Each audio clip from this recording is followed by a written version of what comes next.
কিয়ামতের ময়দান শেষ, জান্নাতের ভিতরে আমার আল্লাহ একটা কনফারেন্স করবেন। সুবহানাল্লাহ জোরে বলুন। কি করবেন? একটা অনুষ্ঠান আল্লাহ করবেন।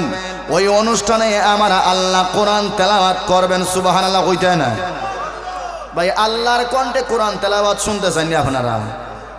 স্বয়ং আল্লাহ তেলাওয়াত করবেন। সুবহানাল্লাহ হন। কে করবেন? আল্লাহ। জান্নাতের ভিতরে আল্লাহ কনফারেন্স করবেন। ওই জায়গায় সভাপতি থাকবেন স্বয়ং আমার আল্লাহ। সুবহানাল্লাহ জোরে। প্রধান অতিথি থাকবেন, প্রধান অতিথি থাকবেন আমাদের পয়গম্বর। সুবহানাল্লাহ।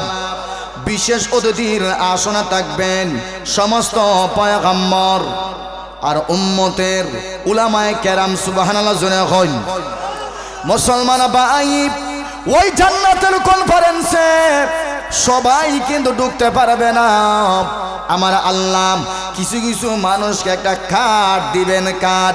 এই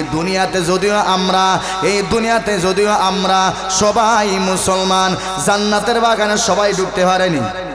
কথা জোরে কন্যা। এই যে আল্লাহর ওলির মাজারের সামনে ওয়াজ, এটা জান্নাতের বাগান। ওই জান্নাতের বাগানে অনেক মানুষ আছে, হাউজি বাম্পারে যায়, উরুসে যায়, মেলাতে যায়, নাচ গানে যায়, খেলাতে যায়, বাজারে অতটা ঘোরাঘুরি করে। সবাই মুসলমান, ঠিক আছে, কিন্তু কপালে নাই জান্নাতের বাগানে ঢোকার। জোরে বলেন ঠিক কিনা? ওই দিন আমার আল্লাহ কিছু স্পেশাল মানুষকে আমার আল্লাহ টিকিট দিবেন, একটা কার্ড দিবেন। কার্ড ছাড়া জান্নাতের কনফারেন্সে ঢোকা যাবে? ওই জায়গাতে সমস্ত মানুষ খাট নিয়ে জান্নাতের কনফারেন্সে ঢুকতে চাইবে, আল্লাহ তারে ঢুকাইবেন। ওরে মুসলমান শোনো, আমার পয়গম্বর বলেন ওই জায়গায় আল্লাহর পয়গম্বর থাকবেন, নবী দাউদ পয়গম্বর থাকবেন, সর্বশেষ উম্মতের উলামায়ে কেরাম থাকবেন। আল্লাহ তখন দাউদ নবীকে বলবেন, ওরে আমার দাউদ শোনো, আমার কোরআন থেকে তুমি পবিত্র কোরআন থেকে আজকে তেলাওয়াত করো। সুবহানাল্লাহ। দাউদ নবীকে বলবেন আমার কোরআন থেকে তুমি তেলাওয়াত করো। কোথায় থেকে? কোরআন থেকে তেলাওয়াত করো। আমার ভাইয়ারা, পয়গম্বর দাউদ আলাইহিস সালাম কোরআন থেকে তেলাওয়াত করবেন। এত মধুর কণ্ঠ হবে। এ মুসলমান ভাই, পয়গম্বর দাউদ যখন তেলাওয়াত করবেন, ওই তেলাওয়াতের কণ্ঠ শুনিয়া জান্নাতের কনফারেন্সে যারা ছিল সবাই বেহুশ হয়ে যাবে। সুবহানাল্লাহ। সবাই কণ্ঠ শুনে একবারে বেহুশ হয়েছে। আল্লাহ আবার তারারে হুশ দিবেন। আল্লাহ জিজ্ঞেস করবেন, এই আমার বান্দা বান্দিরা, পয়গম্বর দাউদরে কণ্ঠ দিছে খে? আল্লাহ দিছেন। এই আল্লাহর দেওয়া কণ্ঠ তোমরা শুনছো দাউদ নবী, এই কণ্ঠ শুনিয়া যদি তোমরা বেহুশ হয়ে যাও, তাহলে এর চাইতে মধুর, এর চাইতে আকর্ষণ, এর চাইতে আরো আকর্ষণওয়ালা তেলাওয়াত এবং কণ্ঠ কি তোমরা শুনতে চাও? সুবহানাল্লাহ হইতে না আপনারা? জান্নাতের কনফারেন্সের সবাই এবার বলবে, ও আল্লাহ, এর চাইতে মধুর কণ্ঠ আমরা শুনতে চাই। সুবহানাল্লাহ জোরে বলেন। মুসলমান ভাই, আমার আল্লাহ ওই সময় আমাদের নবীকে বলবেন, ওগো পয়গম্বর শোনো,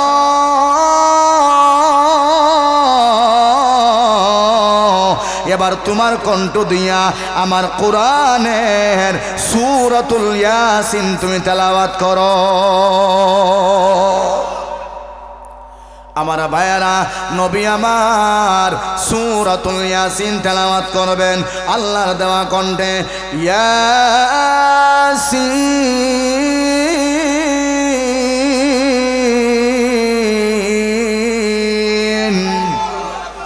ওয়াল কুরআনিল হাকীম।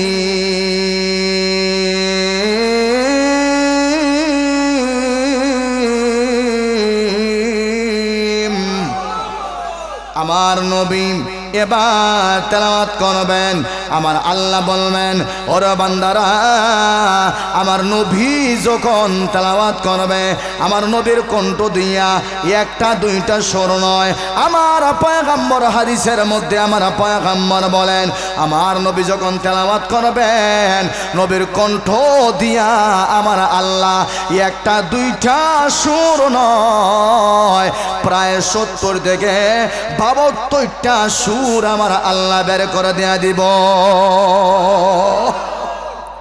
কয়টা সুর বাড়াইব? 72টা সুর বাড়াইব একসাথে। সুবহানাল্লাহ, জোরে হন না কেন? নবী তেলাওয়াত করবেন, মানুষ অজ্ঞান হয়ে লাফাইতে আরম্ভ করবে। ও আল্লাহ, এত মধুর কণ্ঠ দিছে, এত মধুর কণ্ঠ জীবনও শুনি নাই। শুনছে না তো হাসা তুই শুনছিনি?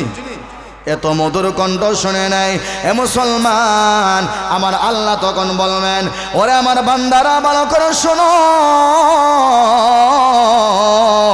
আমার নবীর কণ্ঠ শুনিয়া পাগল হয়ে গেলা, আমার দেওয়া কণ্ঠ শুনিয়া তোমরা বেহুশ হয়ে গেলা, তোমরা কি আমি আল্লাহর কণ্ঠ শুনতে চাও? সুবহানাল্লাহ নাই?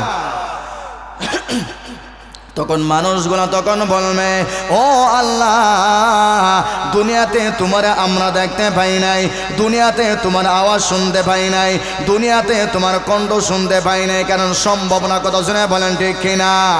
ও আল্লাহ, এই জান্নাতের ভিতরে তোমার নবীর কণ্ঠ শুনলাম, তোমার পয়গম্বরের কণ্ঠ শুনলাম, এত মধুর কণ্ঠ দিলাই আমাদের মনে হয় আমরা হায়াতেও এত সুন্দর কণ্ঠ শুনি নাই। জোরে বলেন ঠিক কিনা? ও আল্লাহ, আজকে তুমি বলেছ তোমার কণ্ঠ আমরাকে শুনতে চাই। ও আল্লাহ, তাহলে শোনো, যে আল্লাহ মোহাম্মদকে কণ্ঠ দিল, যে আল্লাহ আমাকে কণ্ঠ দিল, যে আল্লাহ দাউদ নবীকে কণ্ঠ দিল, ওই আল্লাহর কণ্ঠ কত মধুর এটা কে একমাত্র জানে? আল্লাহ ভালো জানে। এবার আল্লাহর কণ্ঠ আমরা শুনবো। সুবহানাল্লাহ। কিদারে বাদাম বেচতে বেচতে এখন দুনিয়া দিয়েছে, এখন হনলি ইসুত নেই ফেডার বর্ত নাই তোমরা রে বেটায় সাহসটা দেওয়া যায়। মানুষে বাদাম হাত লাগাইতো ওয়াজও না তোর হাত খেতে বাদাম খাও, শয়তানে ফাটাইছে তো টেলাই খাই হয় মিজা, শয়তানে তো জ্বালা শুরু হয়ে গেছে। কত জোরে বলেন ঠিক আছে? শয়তানে জ্বালা শুরু হয়ে গেছে কিনা? শয়তানে কই ইন্নাল্লাহ জান্নাতের শুনিলা রে, তারা বাদাম লিয়া তার যাই ঢুক হাসানা মিজা সাহসটা দেও তার কত। হে মনে হচ্ছে এটা খেলা চলে রে, কেন এটা খেলা নাই রে, দুনিয়া খাওয়া তাইছো, দুনিয়া খাও। আল্লাহ যারা খবর খবর হে নেই কেন ঢুকতো এই জান্নাতের বাগান, তুই বাদাম লিয়ে ঢুকলো তো সমস্যা। তা মই মৌসুমি চলে, আমরা তো মৌসুমি যাই, লং টাইম ওয়াশ করা লাগে। তারা 2 ঘন্টা ছাড়া 1.5 ঘন্টা ছাড়া বক্তার লামতি দিত না, বুঝা তারা শিকুল দি বাইন্দা রাখিলে 1.5 ঘন্টা ওয়াজ না হলে লামতি দিতাম না। আমি আসসালামু আলাইকুম, তুমি মেয়েরা রাইতাম না, আমার সিলুরি বালা আসা না 1.5 ঘন্টা ছাড়া লামতি দিয়ে না। এখন ওয়াজ তো বক্তা করতেছে, মাঝে মাঝে দেখালে হাফ বয়েন এই হাফ বয়নি কি এখন দেখা যায় মায়, মাঝে মাঝে চাও বেছে, মাঝে মাঝে দেখা যায় ফানও বেছে, বাদামও বেছে, বুটও বেছে। তুই তো ওয়াজ দরকার আসেনি, তুমি যদি তোমার বুট খাইয়া বাদাম খাইয়া ওয়াজের 12টা বাজাই দিলে বক্তায় তো ওয়াজ করতেছে কি তার লাগে, বক্তার মৌসুমি খামলাইছ, তুই বক্তান বকিয়া থাকি আমরা খাই গেলাম। ইটা ওয়াজের কোনো দাম আসেনি ভাই, বিন্দু পরিমাণ দাম নাই।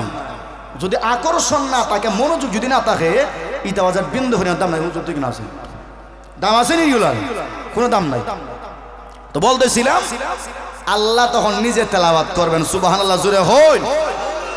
আল্লাহর তেলাওয়াত শুনতে চান না আপনারা? স্বয়ং আল্লাহ নিজের কণ্ঠ দিয়ে আল্লাহ তখন বান্দাগুলারে তেলাওয়াত শুনাইবেন। সুবহানাল্লাহ, জোরে হই। আল্লাহ শুনাইবেন। কি তেলাওয়াত করবেন? সূরাতুর রহমান। কোন সূরা? আল্লাহ নিজে বলতেছেন আনার রহমান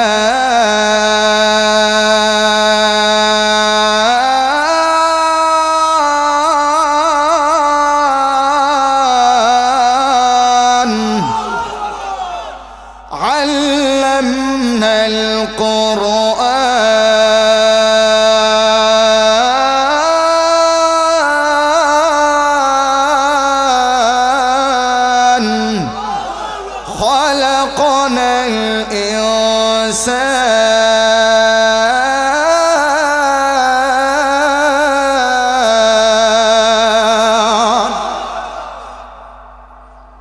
আমার বায়ানা আল্লাহ আল্লামনাল কোরআন তখন বলবেন দুনিয়াতে আমরা পড়ি আর রহমান আল্লামাল কোরআন খালাকাল ইনসান আমরা দুনিয়াতে পড়ি আর রহমান প্রশ্ন তখন জাগে মানির রহমান রহমান আবার কে জাগেনি কথা শুনে হয় না এজন্য আমার আল্লাহ ওই কিয়ামতের ময়দানে জান্নাতের ভিতরে আল্লাহ তখন রহমানের পরিচয় দিয়া বলবেন আনার রহমান আল্লামনাল কোরআন খালাকনাল ইনসান জোরে বলেন আল্লাহু আকবার মুসলমান ভাই ওই কিয়ামতের ময়দান জান্নাতের ভিতরে আমার আল্লাহ নিজেরা কণ্ঠ দিয়ে তেলাওয়াত করবেন মানুষ হা করিয়ে এরকম দাঁড়ায় থাকবে নিজের চেয়ার আছে এরকম সিংহাসন আছে জান্নাতের ভিতরে এত আলিশান চেয়ার এটা দুনিয়ার কোনো সুপার চেয়ার নয় এটা হলো মহান আল্লাহর তৈরি জান্নাতের ভিতরে সোনার চেয়ার সুবহানাল্লাহ সোনার সিংহাসন এরকম বসে থাকবে আল্লাহর কণ্ঠ শুনিয়ে মানুষ অজ্ঞান হয়ে যাবে মানুষ বেহুশ হয়ে যাবে মানুষের কোনো দিশা থাকবে না সুবহানাল্লাহ জোরে বলেন আল্লাহর কণ্ঠ শুনিয়া মানুষ বেহুশ হয়ে যাবে আল্লাহ আবার হুঁশ ফিরাইবেন বান্দা বান্দিগুলো তখন কইব আল্লাহ এত কণ্ঠ আপনার আল্লাহ দুনিয়াতে থাকতে শুনি নাই আমরা কোনোদিন আপনারা দেখি নাই কিয়ামতের মাঠে জান্নাতের বাগানে মহান আল্লাহ নিজের চেহারাও আমাদেরকে দেখায় দিবেন সুবহানাল্লাহ কইতায় না আপনারা জান্নাতের ভিতরে আল্লাহ কি দেখাইবেন নিজের দেখা দিবেন প্রকাশ করবেন জান্নাতীদের সামনে সুবহানাল্লাহ কইতায় না ওই কিয়ামতের মাঠে আল্লাহর দেখতে রাজি আছেন আপনারা কাজে কিয়ামতের মাঠে যদি আল্লাহর দেখতে চাই তাইলে ভাই আল্লাহর ওলিদের এতাহাত আল্লাহর নবীর অনুসরণ আল্লাহর ওলিরা যেই দিকে চলছে কোরআন মানিয়া চলছে নাকি কোরআন সাইরা চলছে কত জোরে হয় না আপনারা কোরআন মানিয়া চলছেন কাজে আমরাও কোরআন মানিয়া চলা লাগবো নি আমরা নবীজির অনুসরণ করা লাগবো নি বর্তমানে নবী নেই উলামায়ে কেরাম আছে না নাই উলামায়ে কেরামের অনুসরণ পদাঙ্ক অনুসরণ করে চলার দরকার আছে না নাই অবশ্যই চলতে হইব নাইলে বাঁচার কোনো রাস্তা নাই আমার বায়ানা চারটা পরিবর্তনের কথা বলেছিলাম 5 নাম্বার পরিবর্তন হলো ওই জান্নাতের ঝর্ণা দিয়া যখন আল্লাহ আমাদেরকে গোসল দেওয়াইবেন 5 নাম্বার পরিবর্তন আমার নবী বলেন এ উম্মত আমার আল্লাহ তোমাকে এত সুন্দর চরিত্র দিবে আমি নবীর চরিত্র হলো খুলুকে আযীম মহান চরিত্র দিয়ে আল্লাহ আমাকে দুনিয়াতে পাঠাইছেন জুড়ে বলেন ঠিক কিনা আমার নবীকে আল্লাহ যেই চরিত্র দিয়েছিলেন ওই চরিত্র মুসা পয়গম্বরকে আল্লাহ দেয় নাই ঈসা নবীকে আল্লাহ দেয় নাই ইউসুফ নবীকে আল্লাহ দেয় নাই ইব্রাহিম পয়গম্বরকে আল্লাহ দেয় নাই এ মুসলমান ইয়াকুব নবীকে দেয় নাই আদম পয়গম্বরকে দেয় নাই ইদ্রিস পয়গম্বরকে আল্লাহ দেয় নাই লুকমান আলাইহিস সালামকে আল্লাহ দেয় নাই ইদ্রিস পয়গম্বরকে দেয় নাই শীষ নবীকে আল্লাহ দেয় নাই ঈসা আলাইহিস সালামকে আল্লাহ দেয় নাই ইসমাইল পয়গম্বরকে আল্লাহ দেয় নাই জুড়ে বলেন আল্লাহু আকবার আমার আল্লাহ আমার পয়গম্বরকে একমাত্র একটা চরিত্র খুলুকে আযীম মহান চরিত্র দিয়া আমার আল্লাহ আমার নবীকে পাঠিয়েছেন সুবহানাল্লাহ নবী আমার বলেন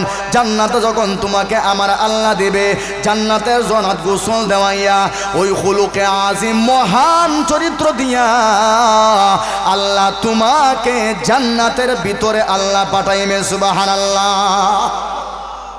খুলুকে আযীম নামক মহান চরিত্র আল্লাহ দিয়া আমাদেরকে আল্লাহ জান্নাতের ভিতরে দিব সুবহানাল্লাহ হইতে হয় না এটা হলো মহান চরিত্র এই চরিত্রটা একমাত্র আল্লাহ তার নবীকে দিয়েছিলেন কারা দিয়েছিলেন ভাই কথা বুঝুননি এই চরিত্র কি চরিত্র এই চরিত্রের সামান্য আলোচনা করতাম নি কথা জোরে হয় না আজকে তো আমার চরিত্র খারাপ আছে না নাই আজকে আমার চরিত্রের 12টা বাজে গেছে আছে না নাই নবীজির কাছে আল্লাহ যে চরিত্র দিয়েছিলেন খুলুকে আজিম, মহান চরিত্র আল্লাহ দিয়েছিলেন। সুবহানাল্লাহ, জোরে হন।